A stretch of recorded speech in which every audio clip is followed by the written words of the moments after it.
आज की सचिवालय की ताज़ा अपडेट, लेटेस्ट अपडेट से अवगत करवा दूं। साथियों, सबसे पहले तो उन साथियों को ढेर सारी बधाई और शुभकामनाएं जो आयु बंधन, उम्र के बंधन को लेकर भ्रम में थे या कुछ नेताओं के द्वारा उनको भ्रम जाल में फंसाया जा रहा था। साथियों, अडॉप्ट प्रक्रिया में कोई उम्र का बंधन नहीं है, क्योंकि सबसे बड़ी खबर आज की है कि एनआरएचएम साथियों का नोटिफिकेशन जारी होने वाला था।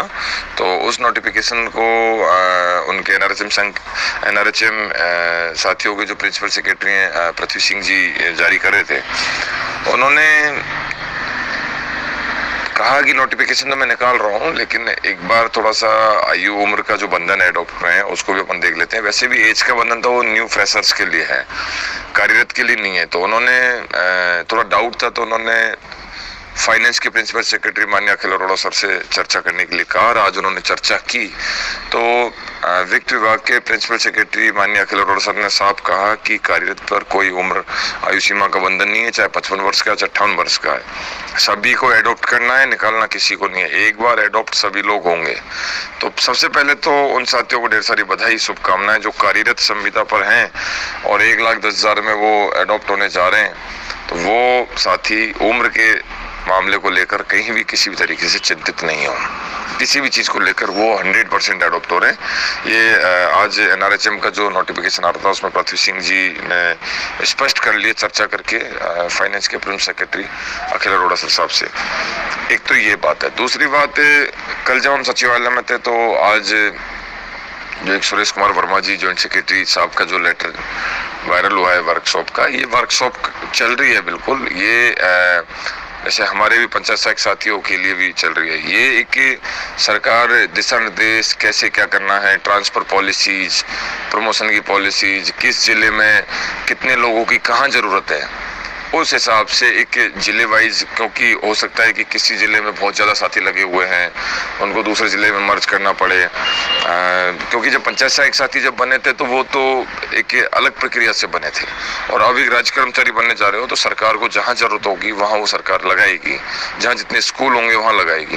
तो एक वर्कशॉप चल रही है, उसके लिए एक कमेटी गठित की है। वो तय करके आपका जो एडॉप्ट की प्रक्रिया है या वो तो चल ही रही है, जल्दी उसके आदेश जल्दी होने वाले हैं, वो आप ज्वाइन कर लोगे। उसके बाद में जहां जहां जरूरत होगी वो सब पॉलिसीज तैयार करने के लिए कमेटी वर्कशॉप कर रही है।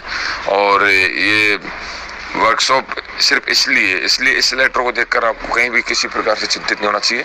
कल जब हम हमारे डिप्टी सेक्रेटरी माथुर साहब से जब मिल रहे थे तो वो खुद कह रहे थे कि एक वर्कशॉप में मुझे जाना है, आप लोगों की वर्कशॉप है आपकी इन चीज़ों को, इन बिंदुओं को लेकर। और वर्मा साहब से हम मिले, जब हमने चरखा वेट किया, वो भी कह रहे थे कि आप लोगों का काम लगभग नियमितीकरण के लिए जो प्रक्रियाएं होती हैं वो हो रही है और उसके लिए लगातार वर्कशॉप चल रही है। तो ये आपके एक स्क्रीनिंग होने के भी शुभ संकेत है कि उसके लिए काम सचिवालय स्तर पर शुरू हो चुका है। हाँ, ये ईश्वर के पास खबर है कि स्क्रीनिंग कब होगी, कैसे होगी, ये सरकार के पास खबर है। अपन प्रयास कर सकते हैं, लगातार दबाव बना रहे हैं, प्रयास कर रहे हैं, मिलने जुलने से जो भी होगा संगठन उस काम को करेगा।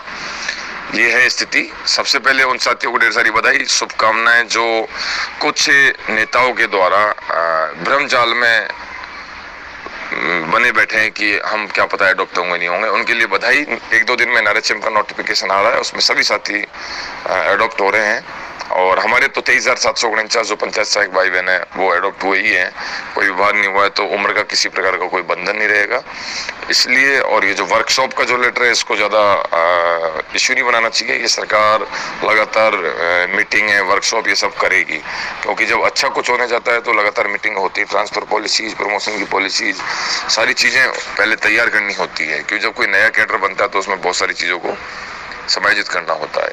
तो साथियों, संगठन पर विश्वास रखें, संगठन आपसे और आप संगठन से। रामजीत पटेल, संयोजक, राजस्थान विद्यार्थी मित्र पंचायत सहायक संघ।